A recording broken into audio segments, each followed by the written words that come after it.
among the Cleveland Browns. If the Browns were to win this game at home, things are about to heat up. The OTAs is about to fire up, and everything is getting ready to get going. Let's take a look at what's going on today. The Cleveland Browns offseason program is underway.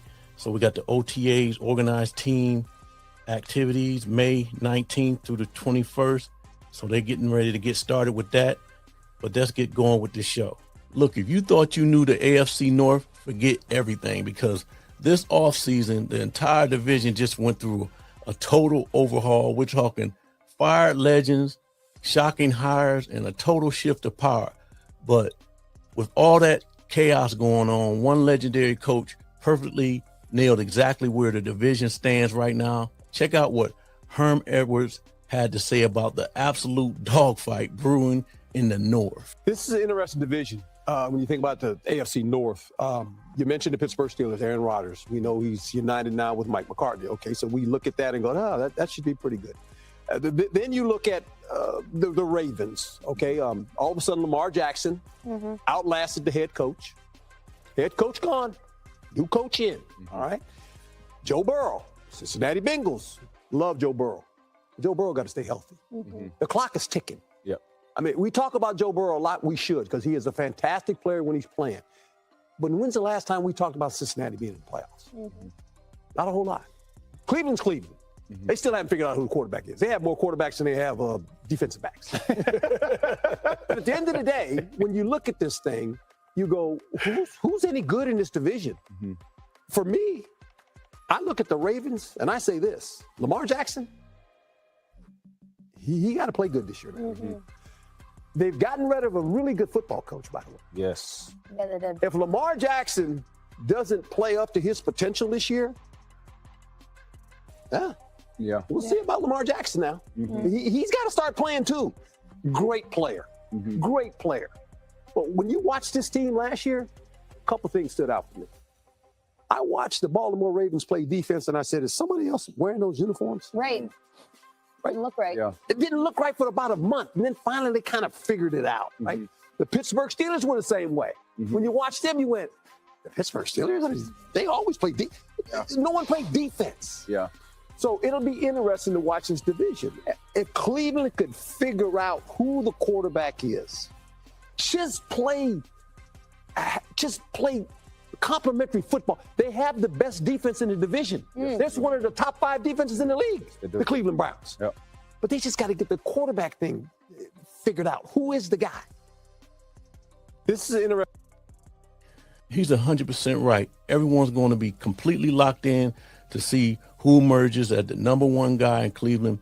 But to understand why the stakes are so high for the Browns, you have to look at how much everything has changed. Let's look at the coaches running the show now. In Cleveland, you got the Browns. They fired Kevin Stefanski after 6 seasons.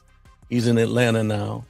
And they went out and got Todd Monken. They hired Todd Monken as the head coach. Monken was actually the Browns OC back in 2019. But he just spent the last 3 years calling plays for the biggest rival, the Baltimore Ravens. And you're talking about a plot twist in Baltimore. Monken's old boss, John Harbaugh, gone after 18 historic seasons.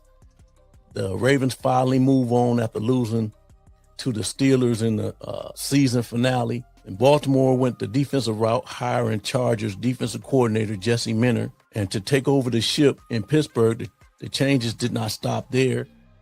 Mike Tomlin chose to step down.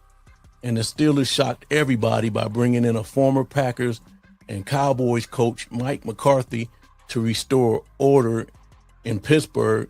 In Cincinnati, the only team staying calm in the storm, the Bengals, they decided to stick with Zach Taylor even after a brutal 6-11 season where Joe Burrow was completely plagued by that turf toe injury. So 4 completely rewritten storylines, 3 brand new head coaches, and like Herm Edwards said, a massive quarterback battle that could decide the entire division. And speaking on how the AFC North division is today, let's go back in time and talk about how the AFC North division was back when Josh Cribbs and Debo Harrison used to play. Let's check it out. Hey, man, how many times did y'all beat us, man? Oh, there he go. So why you got to try to flip it like that? Because I want to get to how that felt. Because I know the one game y'all did beat us. Remember the real cold game y'all beat us? Why you trying to say like it's like we had an advantage? That's what he's trying to real cold. Like they not 2 hours south of us. I'm talking about that game was so cold, bruh.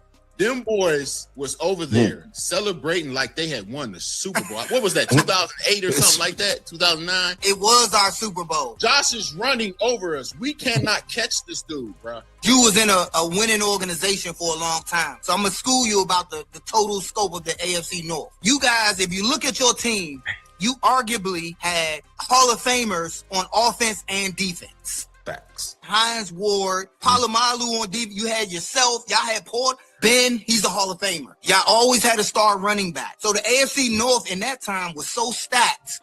Everything ran through the AFC North. Whoever was on the top of the AFC North, they're going to the playoffs and have the best chance to win the Super Bowl. I have to put it in perspective for your fans who already know, not to just say, oh, the Browns was some trash. No, we went 10-6 and we still couldn't get in the playoffs. Hey, man, how many times?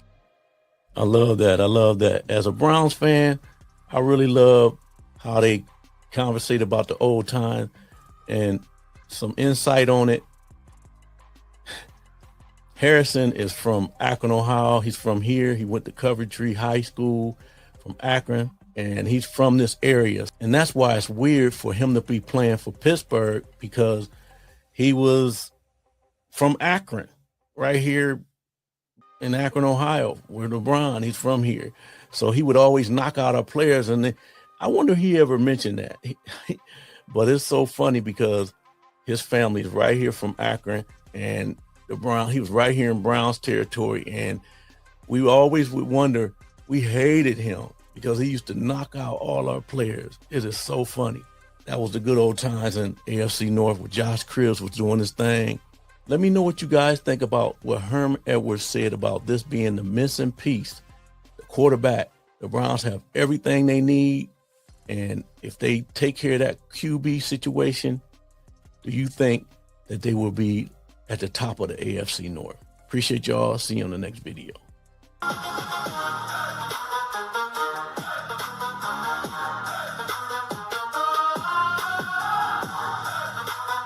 Among the Cleveland Browns. If the Browns were to win this game at home.